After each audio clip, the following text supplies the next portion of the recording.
Magandang araw mga tol, panalo nga po ang isang Pinoy sa Japan, tinalo ang isang Japanese na undefeated.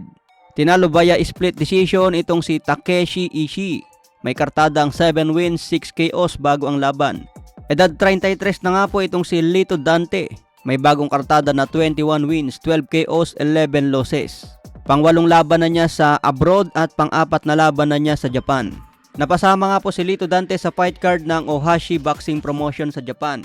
Hawak po ngayon ni Lito Dante ang WBF International Minimum Weight Belt.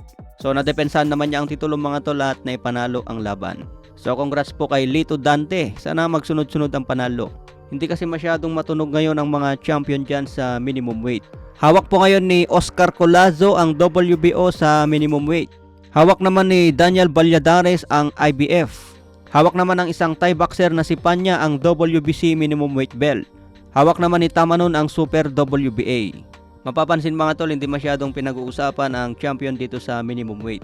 Sa ibang banda naman, batikang trainer na si Ronnie Shield. Ito ang naging trainer ni Evander Holyfield at si Mike Tyson. Sabi ni Ronnie Shield mga tol, may pag-asa daw manalo si Jermel Charlo basta banatan niya ang katawan ni Canelo. Naniniwala si Ronnie Shield na matigas talaga ang panga ni Canelo kaya hindi ito mapatumba kung sa muka ang pupuruhan.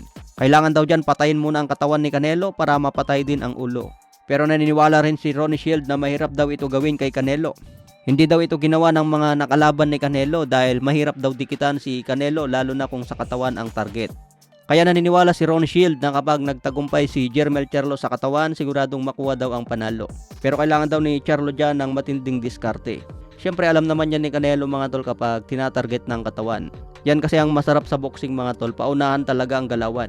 Kumbaga sa chess mga tol, kailangan mong ma-checkmate. Lalo na isang counter puncher si Canelo at maganda rin ang defense.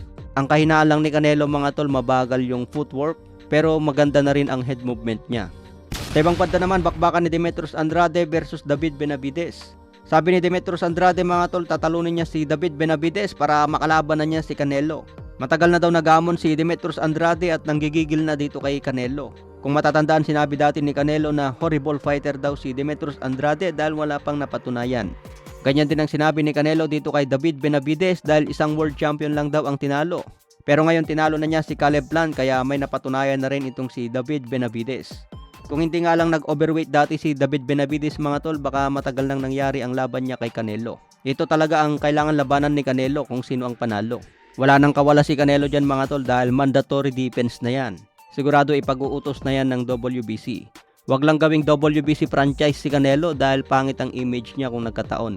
Meron kasing ginagawa itong WBC para hindi makalaban ang mandatory. Katulad sa ginawa nila dati kay Canelo sa middleweight division.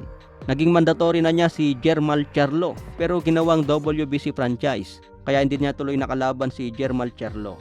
Sabang na lang po natin yung mga karagdagang updates mga tol. Maraming salamat po.